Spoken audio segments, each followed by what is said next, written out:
दोस्तों 2024 खत्म होने वाली है और 2025 हमारे दरवाजे पर दस्तक देने के लिए तैयार है। हर साल के अंत में हम नए साल की प्लानिंग करते हैं ताकि हम अपने लक्ष्य को पा सकें, हमारा स्वास्थ्य अच्छा हो और हम एक अच्छी जिंदगी जी सकें। लेकिन नया साल खत्म होते होते होता क्या है? क्या हम जो प्लानिंग करते हैं हम उसके ऊपर टिक पाते हैं? क्या हम अपने लक्ष्य तक पहुंच पाते हैं? क्या हमारा स्वास्थ्य अच्छा हो जाता है और हम एक बेहतर जिंदगी जी पाते हैं? हम में से ज्यादातर लोग अपनी प्लानिंग पर टिक नहीं पाते हैं और फिर पूरे साल को जनवरी से दिसंबर के बीच में बांट देते हैं। हम सोचने लगते हैं कि चलो जनवरी में नहीं कर पाया, फरवरी से पक्का करूंगा।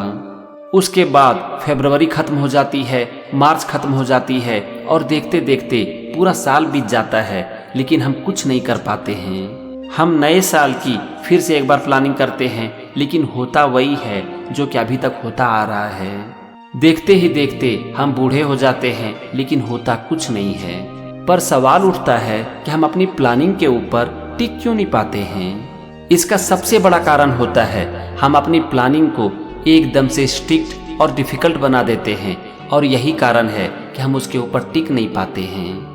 हम अपने काम की टाइमिंग को भी इस तरह से फिक्स करते हैं जिसका कि फेल होना तय है, और एक बार अगर हमारी प्लानिंग फेल हो जाती है तो हमारा कॉन्फिडेंस पूरी तरह से हिल जाता है। धीरे धीरे हम ये मान लेते हैं कि कुछ होने वाला नहीं है, अगले महीने से करूँगा, और फिर अगला महीना बन जाता है, अगला साल, लेकिन हम कुछ नहीं कर पाते हैं।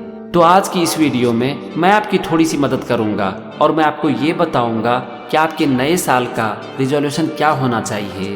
मैं आपको ये भी बताऊंगा कि आपको उसे कैसे करना चाहिए ताकि आप उसके ऊपर टिक सको। हमारे लिए नए साल का सबसे पहला रिजोल्यूशन होना चाहिए अपने हेल्थ को ठीक करना। यहाँ पर मैं आपको एक बात बताना चाहूँगा कि जब तक आपका काम स्पेसिफिक नहीं होगा तब तक आप उसके ऊपर कभी काम नहीं कर पाओगे। सिर्फ ये बोलना कि मुझे अच्छा हेल्थ चाहिए काफी नहीं है। आपको एकदम से स्पेसिफिक होना पड़ेगा कि अच्छे हेल्थ के लिए हमें क्या करना है, तभी आप उसे कर पाओगे।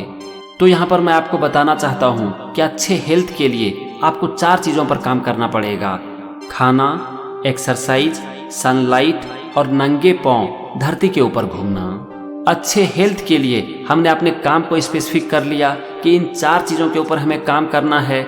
अब हम स्पेसिफिक बनाएंगे अपने काम को। अब हम ये देखेंगे कि हमें क्या एक्शन लेना है। हमारा एक्शन एकदम से स्पेसिफिक होना चाहिए। सबसे पहले हम लेते हैं खाने को। हमें ये पूरी तरह से क्लियर होनी चाहिए कि हमें क्या खाना है और क्या नहीं खाना है। मैं आपको अपने एक्सपीरियंस से बताना चाहता हूँ कि आपको 2 चीज नहीं खाना है। एक वो चीज जो कि फैक्ट्री से निकल कर आती है और दूसरी वो चीज जो कि जानवर से निकल कर आती है। आप यहाँ पर ना अपने काम को एकदम से स्ट्रिक्ट मत बना देना, नहीं तो आप उसके ऊपर कभी टिक नहीं पाओगे। आप यहाँ पर ऐसा करो कि आप वीक में 1 दिन खा लो या फिर 2 दिन खा लो, लेकिन रोज नहीं खाना है। आप इसे कितना कर पाओगे ये डिपेंड करता है आपके विल पावर के ऊपर। लेकिन मैं आपसे सिर्फ एक बात कहना चाहता हूँ कि अपने काम को एकदम से स्ट्रिक्ट मत बनाना, नहीं तो आप कभी भी उसके ऊपर टिक नहीं पाओगे। ये तो हो गया कि क्या नहीं खाना है। अब मैं आपको बताता हूँ कि क्या खाना है। आप अपने खाने में ज्यादा से ज्यादा फल और सलाद खाओ और घर का बनाया हुआ प्योर वेजिटेरियन फूड खाओ। कुछ भी खाने का सामान अपने मुंह में डालने से पहले खुद से एक बार पूछो कि ये कहाँ से आई है, फैक्ट्री से, एनिमल से या फिर प्लांट से। अगर आपका जवाब है फैक्ट्री और एनिमल तो उसे छोड़ो, और अगर आपका जवाब है प्लांट तो उसे खाओ। लेकिन हाँ, मेरी इस बात को याद रखना कि अपने काम को एकदम से स्ट्रिक्ट मत बनाना। आप वीक में ज्यादा से ज्यादा इसे 1 दिन खा लो, और अगर नहीं रह पाते हो तो 2 दिन खा लो, लेकिन 2 दिन से ज्यादा नहीं। वीक में मिनिमम 5 दिन आपका खाना होना चाहिए फ्रूट्स, वेजिटेबल्स और होममेड वेजिटेरियन फूड। बाकी 2 दिन आपको जो मन करे वो आप खा लो। अगर ये भी आपको स्ट्रिक्ट लग रहा है तो अपने अनुसार इसे थोड़ा और आसान बना लो। अपने हेल्थ को अच्छा बनाने के लिए हमने खाने का बात कर लिया। अब हम आते हैं दूसरे पॉइंट पर, और वो है एक्सरसाइज। हम रोज सोचते हैं कि कल से हम रोज एक्सरसाइज करेंगे, लेकिन हम कर नहीं पाते हैं, और अगर करते भी हैं तो हम उसके ऊपर टिक नहीं पाते हैं। पता है इसका कारण क्या है? मैं आपसे पूछता हूँ कि आप रोज कितना देर एक्सरसाइज करना चाहते हो?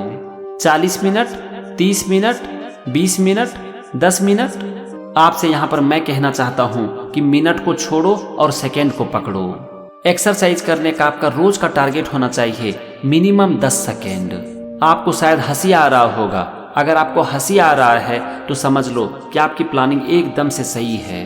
आपका टारगेट होना चाहिए मिनिमम 10 सेकेंड एक्सरसाइज वीक में 5 दिन। उसके बाद आपको टाइम मिला तो करो, नहीं तो छोड़ दो। अब यहाँ पर आप देखो, आपका एक्सरसाइज एक दिन भी नहीं छूटेगा, क्योंकि आपका टारगेट एकदम से छोटा है और वो आसान है। आपका टारगेट इतना आसान है कि अगर कोई सुने तो सबसे पहले वो हंस देगा। पर हंसना तो लोगों का काम है, उसे हंसने दो, आप अपने काम के ऊपर ध्यान दो। अब हम फिक्स करते हैं एक्सरसाइज करने की टाइमिंग को। अपने काम को कभी भी ना 5 से 6, 6 से 7, 7 से 8 इस तरह से फिक्स मत करो, क्योंकि किसी भी कारण से अगर उस समय दूसरा कोई काम आ गया और अगर आप इस काम के ऊपर टिक नहीं पाए तो ये आपके कॉन्फिडेंस को एकदम से हिलाकर रख देगी। आप अपने एक्सरसाइज की टाइमिंग को इस तरह से फिक्स करो। रोज सवेरे सोकर उठने के बाद, ब्रश करने के बाद, वॉशरूम से आने के बाद मैं कम से कम 10 सेकेंड एक्सरसाइज जरूर करूँगा। आप जितनी देर के लिए भी एक्सरसाइज करना चाहते हो ना, उसकी भी एक पैकेज बना लो। कुछ एक्सरसाइज को सेलेक्ट कर लो और उसी एक्सरसाइज को कम से कम 1 सप्ताह तक रोज करो। अगर आप अपने एक्सरसाइज में बदलाव करना चाहते हो तो अगले वीक करो।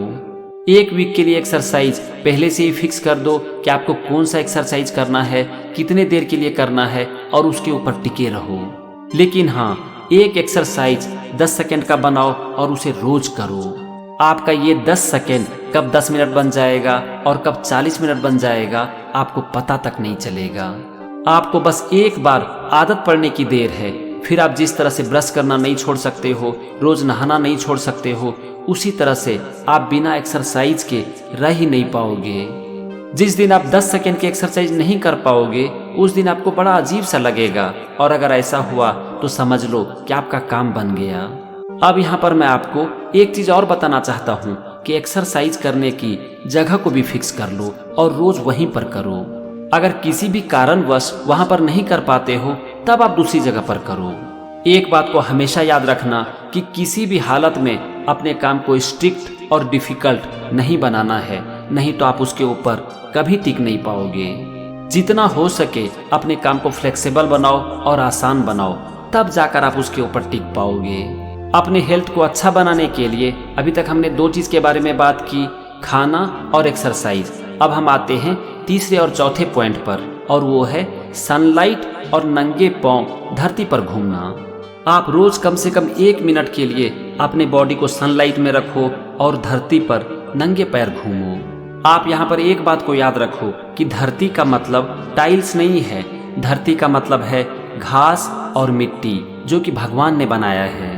अगर आपके पास टाइम नहीं है तो सिर्फ एक बार अपने बॉडी को सनलाइट दिखा दो और धरती को नंगे पांव से टच कर दो, बस आपका काम हो गया।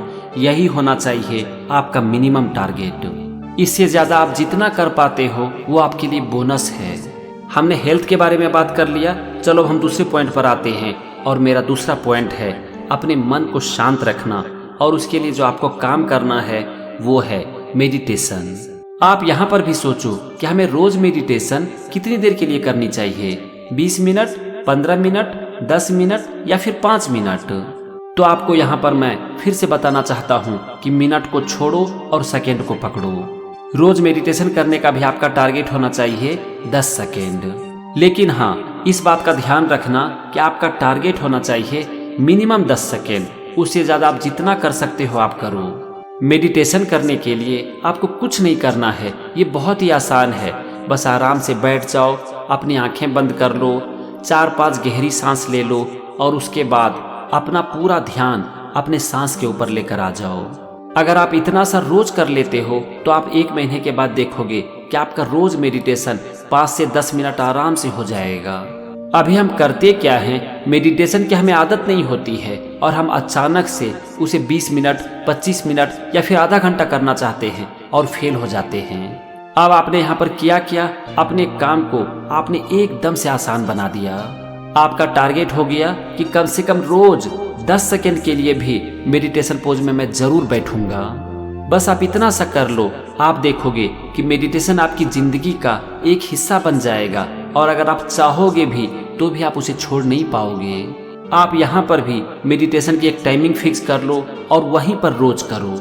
आप मेडिटेशन को रोज नहाने के बाद कर सकते हो, इसकी भी एक जगह फिक्स कर लो और वहीं पर मेडिटेशन रोज नहाने के बाद कम से कम 10 सेकंड तक जरूर करो। आप यहाँ पर एक बात को हमेशा याद रखना कि आपका टारगेट 10 सेकंड है मिनिमम, उससे ज़्यादा आप जितना कर लो आपका उतना ही फायदा होगा। अभी तक हमने 2 पॉइंट पर बात की, हेल्थ और मेडिटेशन। अब हम आते हैं तीसरे पॉइंट पर और वो है अच्छी किताबें पढ़ना। दोस्तों आप देखोगे कि हम जैसे ही कोई मोटी किताबें देखते हैं ना तो हम एकदम से डर जाते हैं। पता है इसका कारण क्या है? इसका सिर्फ एक कारण है, डिफिकल्ट वर्क। हमें लगता है कि हमें इतनी मोटी किताबें पढ़नी पड़ेगी, हमें अपना काम डिफिकल्ट लगता है और इसीलिए कभी भी हम अपने काम की शुरुआत ही नहीं कर पाते हैं। तो आपको करना क्या है? आपको अपने काम को आसान बनाना है। आपको क्या लगता है कि हमें रोज कितनी देर या फिर कितनी पेज किताब पढ़नी चाहिए? आप शायद सोच रहे होंगे 10 मिनट, 20 मिनट, आधा घंटा, एक चैप्टर, 10 पेज, 20 पेज। तो यहाँ पर मैं आपको बताना चाहता हूँ कि पेज, चैप्टर और मिनट को छोड़ो और आपका टारगेट होना चाहिए मिनिमम 1 पैराग्राफ पर डे।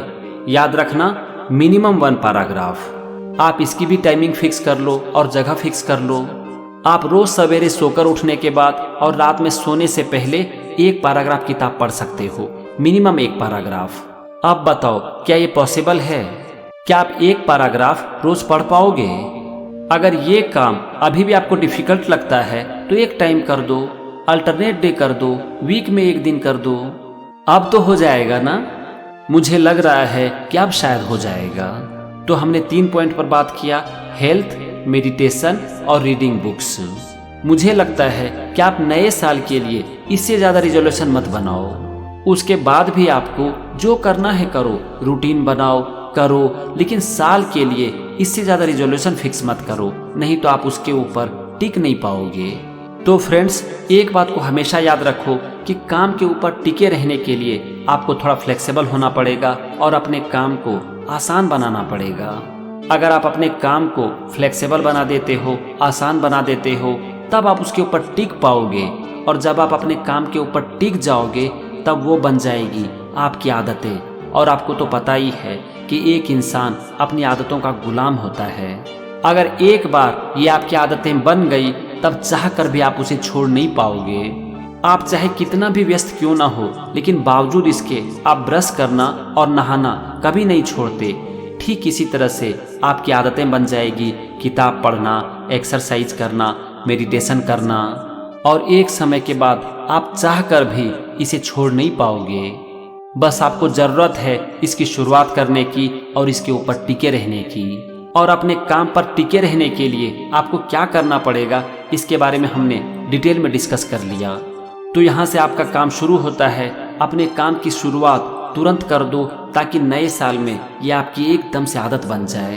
तो चलो, आज के वीडियो में बस इतना ही। मैं उम्मीद करता हूँ कि 2025 आपके जीवन का सबसे अच्छा साल होगा और इस साल आप अपने जीवन को पूरी तरह से बदल पाओगे। Thank you and wish you all the best.